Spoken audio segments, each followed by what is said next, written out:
Hi, everyone, and welcome to the Live Richer podcast. Today, I have a special guest all the way from Bachelor Nation, Jason Tartick. He's written a new book called Talk Money to Me. It's a book about relationships and the importance of having those hard money discussions within those relationships. Prepare to be inspired to take the first steps to talk about your finances with your partner. Jason, thanks for coming on the show and joining us today and sharing your wisdom. So, Jason, how's it going in Nashville today? It is going. I just got back from my Capital One Cafe book tour, which was 8 cities, and then we did some PR stops in between. So it was a combined 10 plus cities in like 3-4 weeks. So it is so good to just wake up home in Nashville, have a cup of coffee, and relax. So you're out on this book tour talking about Love and Money, your new book. What inspired you to write it?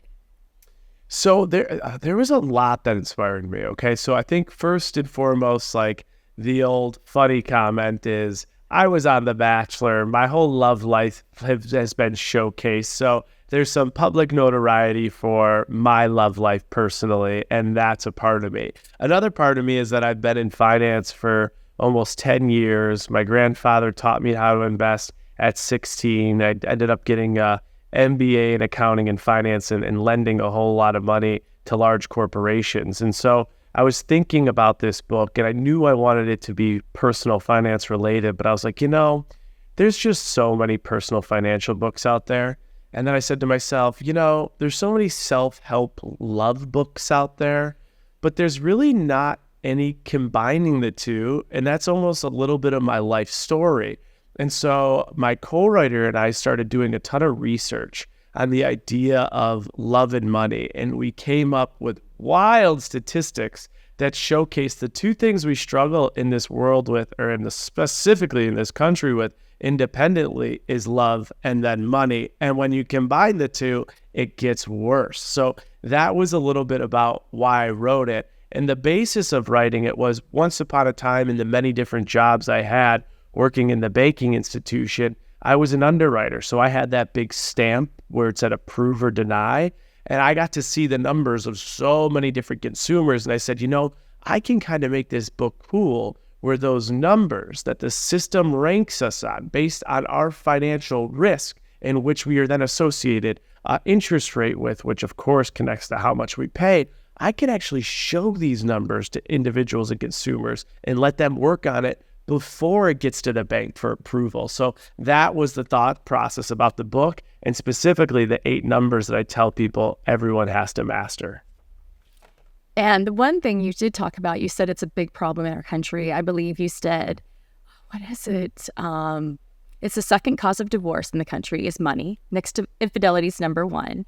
Also, it was people fight about it, that are cohabitating, partners, married, they're fighting about it. But then what was also astonishing that you said was that only half of people even discuss money with their partner.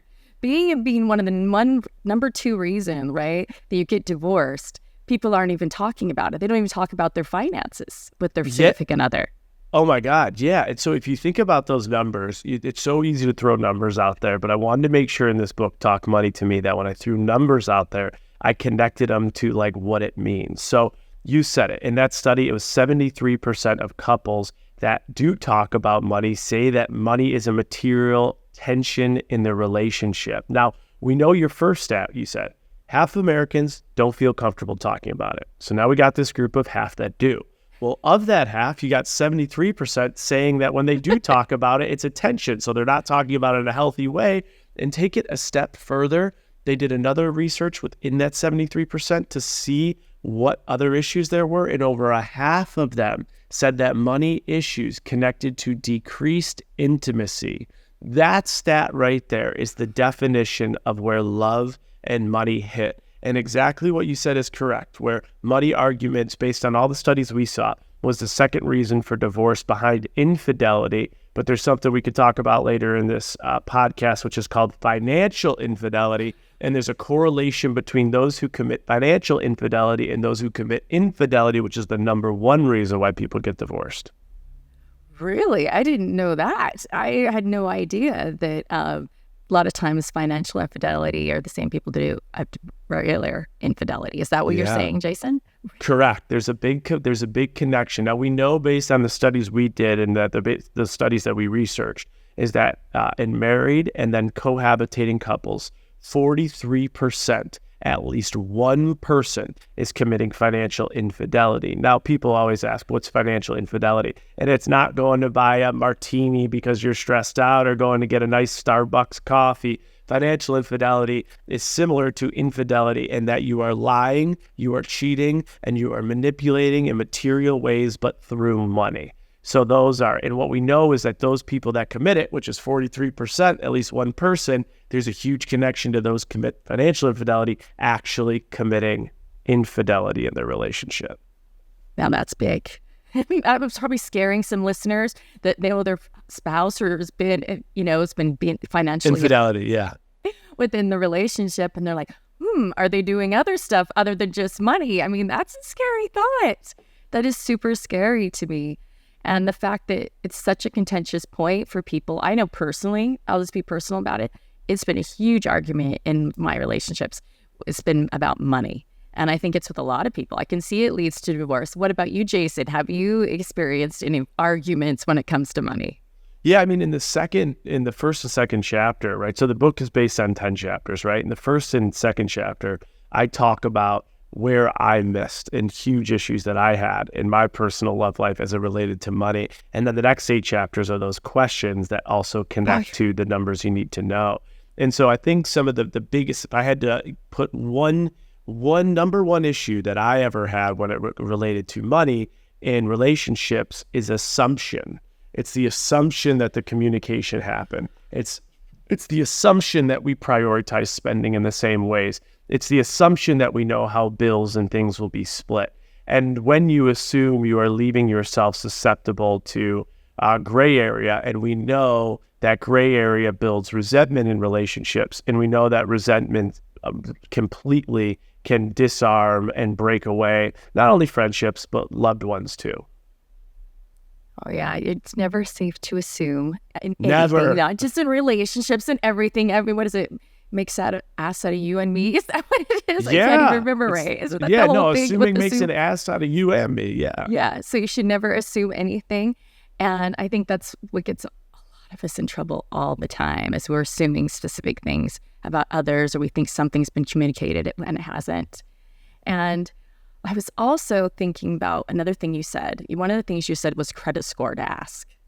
And I was curious, when you start dating someone and you ask them about their credit score, or like you're engaged to someone, what if they have a bad credit score? Do you just say, oh, well, you know what? This isn't going to work out for me because I want to buy a house and your credit score is going to ruin it for me.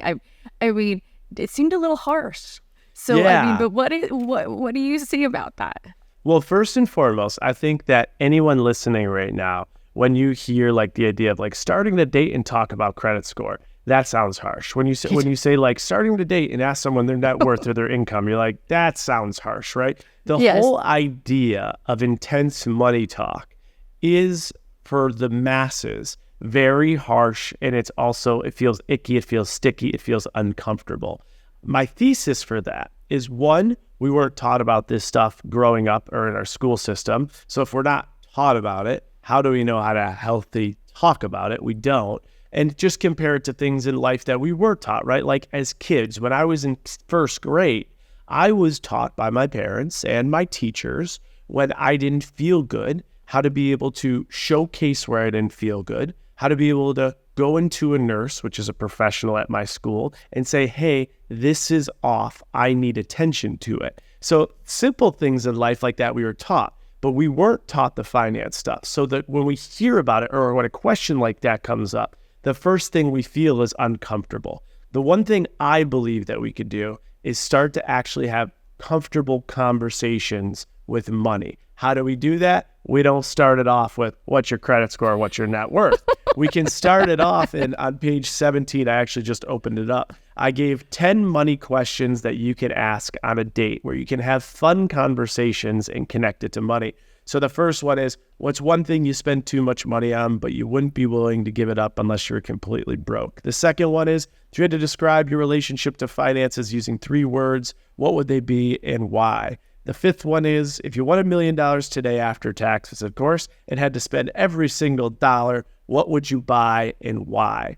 Questions like that can actually generate fun connotation to money, exciting, deep, thoughtful questions. If you answered them, I could instantly understand what your priorities are. And if we start with questions like that, it becomes easier to then get to some of those harder questions. But to your point, my number one rule, do you have to talk about your net worth on your first date? No. But do you need to talk about what you just asked, your credit score, before you are married or cohabitating? The answer is yes, every single day of the week. And the answer is your credit score does not define your self-worth. Your net worth is not your self-worth. But opening that information creates the opportunity for visibility of both parties. The person who has a higher credit score is not the winner. The person who has a lower credit score is not the loser. And in fact, oftentimes, and I know many people who have low credit scores and exorbitant wealth. The idea is we know credit score will impact our ability to borrow for the things that we love and the cost of borrowing it. So let's get on the same page and work together to improve it. And that will actually increase the likelihood of our overall love and relationship happiness working out in our favor. Yeah, I think the way you said it makes a lot more sense, and it doesn't seem so harsh, and why it's important. And I think it's important people to know that your credit score doesn't define you, and you shouldn't be embarrassed about it, especially with somebody that you're going to go and spend the rest of your life with. You should be able to tell them anything, right? And hopefully you would feel that they wouldn't judge you. If you feel that way, there's probably problems already going on in the relationship, and you shouldn't even probably get married if you don't feel you can tell them your credit score. Well, yeah, right? and think about it. When people listen to this, if you were thinking about love, like in almost every circumstance, in some capacity, when you date someone new, you're going to talk about what your life looked like before and why you are here today, and you're going to tell them about trials and tribulations that you experienced in your life and about your family dynamics, right? Like that's all common practice and common sense. Now with your credit score, weirdly enough, it's kind of the same thing. It's just a snapshot of what your history looks like. Now my history is not perfect. My history in life has had so many hardships and so many successes and trials and tribulations, but that doesn't mean that tomorrow I can't be the best for my partner. And I think with a credit score, when you show this stuff, especially if you don't have a great one, your history doesn't define who you are today. It's more taking ownership and agency of your history to say, hey, that was it what it was? This is why it happened. This is what I want to improve, and I'd love if we could do it as one. And we know the other thing is I could bore you with stats all day, but we know that if you look at a $300,000 mortgage, right, which is lower than the average price of a home in the United States, and you look at that over a 30-year period with one person who has good credit versus one person who has bad credit, the person with bad credit is paying over $100,000 more in interest over only a $300,000 mortgage over a 30-year period. So we know that these numbers also connect to like where we're paying money, and getting on the same page is so important. Oh, yeah. So what is your next big advice when it comes to couples and money to keep them from fighting? Got any huge advice for us here? Yeah, I think the biggest piece of advice with that is understanding what's a priority to your significant other, just like you need to understand what's a priority to them in their life, in their career, and like cleanliness around the house and things that you do. Yeah, like my love language will be different than yours. It will be different than my best friend's. It will be different than my next partner, right? But understanding what's the priority is so important. So I think what we do is we assume that our relationship with money and how we prioritize is how our partner needs to prioritize. And that is absolutely not the case. We always make assumptions too that savers are really good people and spenders are really bad. And I have a whole T-chart in this book that actually shows really amazing things about spenders and really wild weaknesses of savers. But the idea is there's benefits and weaknesses to both. And so I think the thing is we need not to judge when it comes to the money conversations, and we need to understand what the priorities are of the people that we love and compromise. That's the number one word when it comes to money: compromise. I think that's in relationships, right? So sometimes you have to compromise, and you have to decide which things am I willing to compromise on, and which ones am I not, and try to figure that out early on before you walk down the aisle. It's right? It's like the definition of, in relationships and in life and with friends and work and bosses and everything, healthy people know how to set boundaries, right? And then every therapist will tell you healthy people know how to receive boundaries. If you put a boundary in place, a healthy person will be able to understand it and adhere to it, especially if they care for you. And so I think we need to take some of the same practices that we've been taught by our parents and our grandparents and their grandparents with love and actually apply them to money. And boundaries is a big one. Oh, yeah. And you have to respect. You have to show respect to that person, right? And how they feel about it. Because money can be very emotional. Some people that feel like they have to buy things, there might be a reason why they feel they have to have that expensive item that goes way back. You don't know. You don't know what's going on in their mind. And if you withheld them being able to get that, they may think you're trying to control them. They get a lot of emotional issues around that. Our spending habits are really connected to our feelings sometimes. A lot of people I talk to, it has an emotional response. And you have to understand that and work with them, I think, if you really love someone, right? I mean, you got to try to understand where they're coming from. Like, hey, why do you feel this way when I say, hey, we don't have money to buy this? Why are you getting so angry at me? And they're like, because I am, you're just trying to control me. And you're like, no, I'm trying to save for our goals, but they don't feel that way. So, I mean, like it's interesting because when you look at some of the things that connect to therapy and behaviors, right? So when we all experience pain as humans, there are 4 big things that we do to cope with pain. One of them is medicating. And the idea of medicating isn't like actually taking a pill, although it could be, but the medicating is connected to numbing. So we feel pain as humans. A lot of the times we numb out. How do we numb out? We go party, we maybe work too much, we find distractions, we take drugs, whatever it is, right? That's a form of medicating. You feel pain, so you numb out. What's interesting is when we feel pain, a lot of the times, we do similar things with money. One of the ways we numb ourselves when we feel pain is spending, is self-sabotage, is gambling, right? Doing things that we know we shouldn't. So it actually is wild how when we feel emotional pain, it does connect to our wallet. And so one behavior or one lesson I talk about in this book is actually behavioral-based budgeting, because the word budgeting sucks. You hear budgeting, you're like, boo. Yeah. But if you just go take your last 2 credit card statements of all your credit cards, and I don't tell anybody, you don't need an Excel file or calculator, just take your finger and go down and see where you spent a lot of money and just stop there and say, why did I do that? Was I people-pleasing? Did I do it for me? Was I trying to project wealth onto someone else? Did I get caught in a situation because I didn't communicate it and they thought I was paying? You could actually learn a lot from your outlying spending about your behaviors. And when you cope and understand those behaviors, you'll actually fix problems with your wallet. I really like that. I've really never had it explained to me the way you're explaining it, and it's genius. I'm going to go through my credit card balance, and I'm going to do that. I'm going to do those things that you said. Behavioral-based budget. Try it. I really need to think about why I'm doing the things that I'm doing and why am I spending it? Why did I think I needed it at that moment when I probably didn't? Yeah, like where do you like if you went through your credit card right now, your statements of 2 months, just be open and ask, where do you think it might be that you're overspending? Like if you saw a line item, you'd be like, shit. What do you think it might be?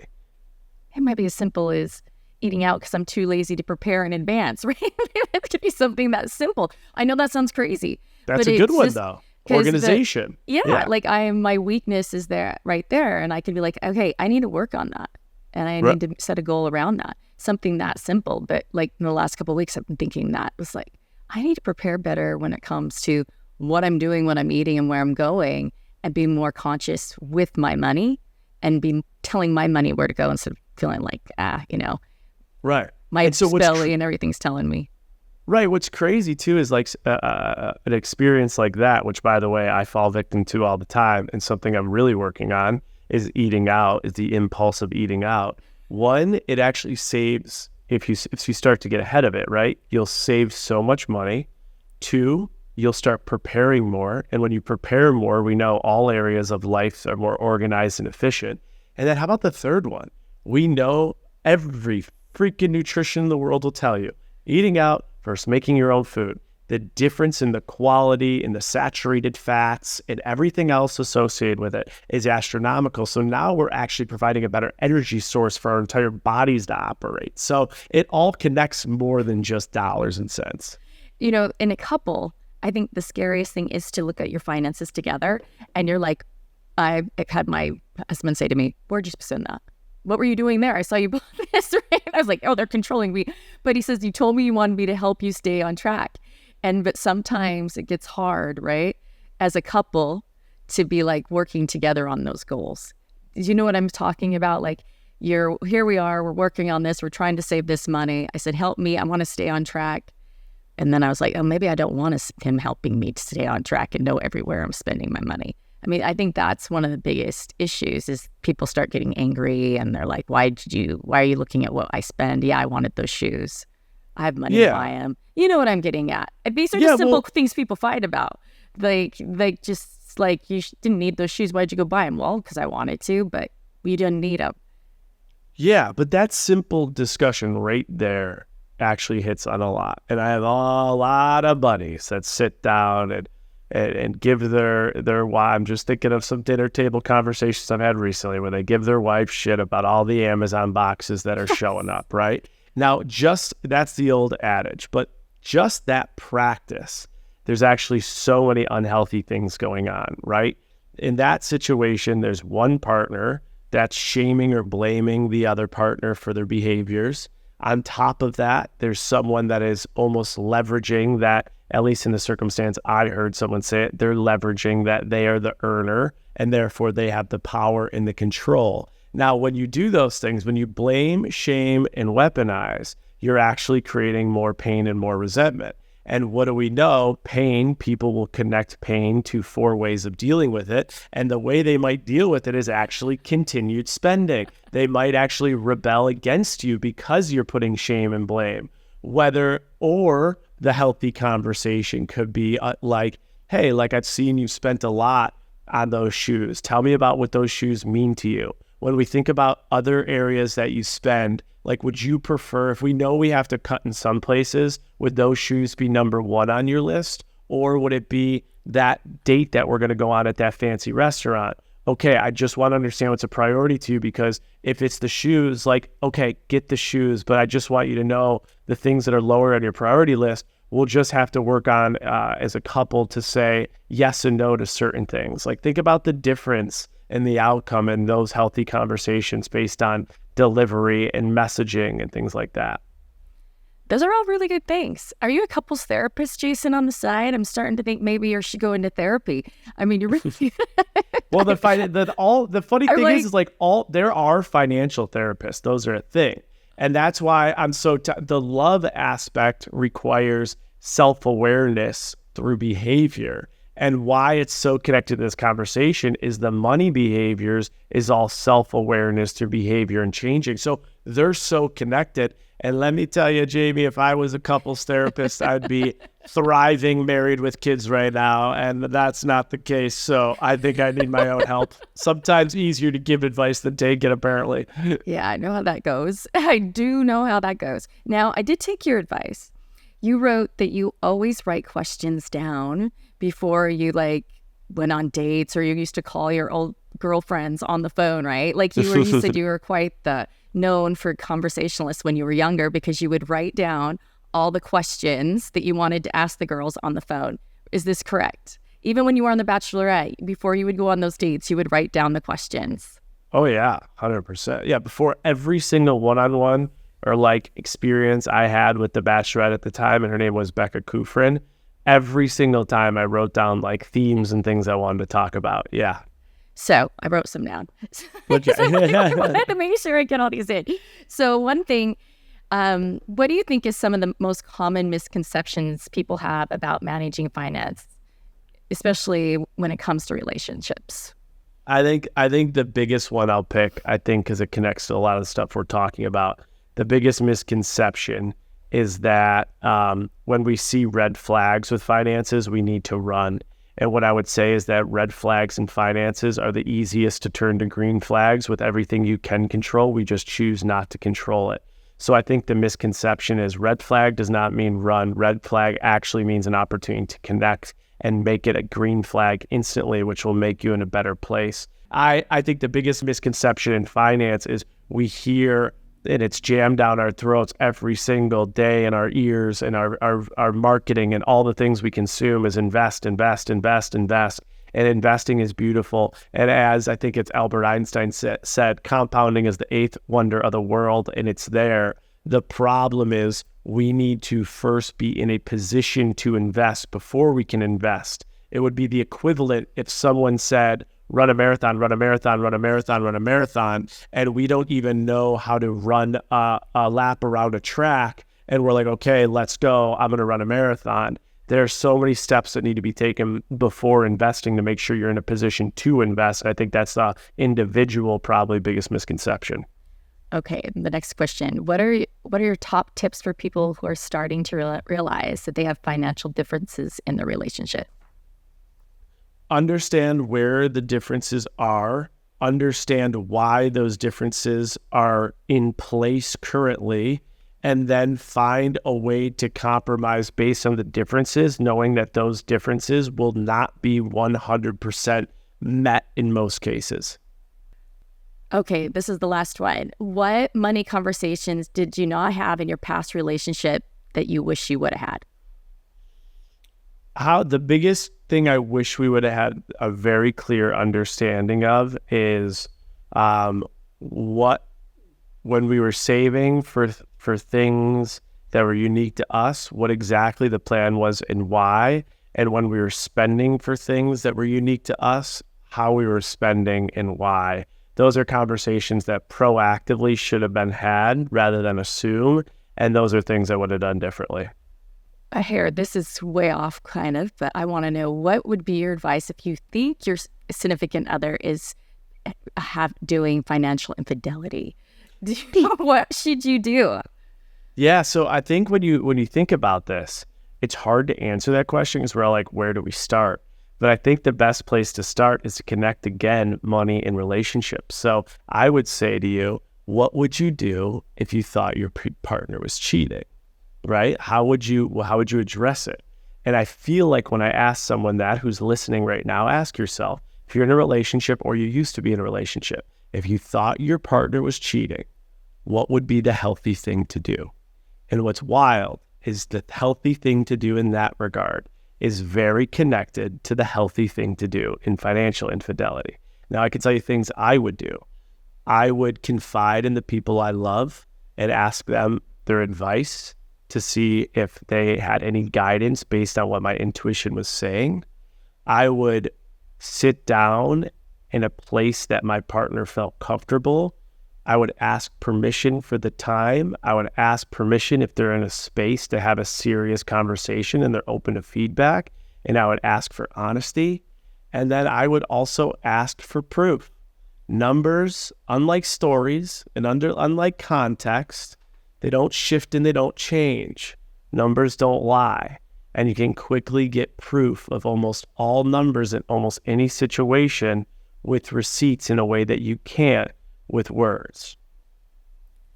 Good advice, everybody. If you didn't get that, listen to it again, write it down, and also get Jason's book. He gives you 10 things that you need to discuss. Each chapter goes over it, right, Jason?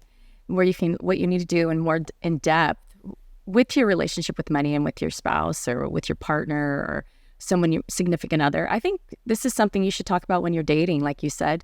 Don't wait till you get married because it'll probably be a big fight anyway, and you'll already be fighting. You might need that financial counselor as a mediator if you wait too long, but I think you can do it. Anyone can do it if you want to and you believe in the love that you have with that significant other. Now, one other thing I like to ask people, Jason, is what does living richer mean to you? I think living richer means to me more than money, but just happiness and safety and freedom. And I think it's a lot of I think it's a lot of like self-gratitude too, is that, and this is more like therapy talk, but not looking so much externally for validation, whether it's the number, how much money you make, or how much power you have, or what others think of you. It's like looking within. And I think through work and through your personal life and through your financial life, we often think richer means wealthier, but I think richer can mean wealthier, healthier, and happier. And so I would say that's what it means to me. That's beautiful, Jason. I really like that. And I think everyone else will too. And also, what's your favorite money tip? Do you have one? My favorite money tip. God, I have so many of those. I'll give a couple. I'll spit a few off the top of my head. Okay. One ratio we also always used at the bank is your debt to income ratio. So essentially, you're taking your monthly gross debt payments and you're dividing that by your monthly gross income. And a percentage they want to see for that is a percentage much less than like 30 to 40%. So that gives you a good indication of like what your monthly debt looks like to your monthly gross income and how the banks will identify that. That's a good one. Another one that just came to mind as I'm thinking off the top of my head is the baseline of retirement rule, which is take your annual expenses, understand those, multiply them times 25, and that gives you a roundabout number of what you would need to retire and live off for 30 years. So you spend $100K a year on all things, like every dollar that goes out, how much you spend. You spend $100K, you multiply that times 25, 2.5 million. You can continue to live that lifestyle, assuming you're in the right investments for up to 30 years. So what you spend today connects to when you can retire and how much you could live off once you retire. I didn't know you were so smart, Jason. I know this sounds crazy, but you have some great tips today. I mean, you're so much more than I expected as a guest coming from The Bachelor. And I did watch your season and all those things way back, but I haven't watched Bachelor, I'll be honest, in quite some time. But you blew me away with all of your knowledge and your insight. And I would tell anyone, even if you weren't a Bachelor fan, you need to read this book. It's really good. Jason has some serious wisdom for all of us. And also, you have your other podcast. What is? Tell me your secret. What is that? What it is? So it's like kind of like think about in investing. They're like what the trading secrets, you know. Trading so secrets. The podcast is called Trading Secrets, and in that podcast we have guests. My idea for every guest I have is that there's a good amount of people that look up to that individual. I don't care if it's a former professional athlete, a professional athlete, a comedian, a musician, a blogger, an inspirational speaker, a doctor, whatever it might be. But they have people at the masses looking up to them. And the thought process and thesis behind our podcast is that we could talk to those people and learn dollar amounts about what they make and where they made money on investments and where they lost money on investments. And behind those dollar amounts and that transparency, we can learn a lot of lessons that can educate the masses. So that's the podcast, Trading Secrets. All right, everyone go listen to Trading Secrets, get Jason's book. And I want to remind all of you to go out there and live richer.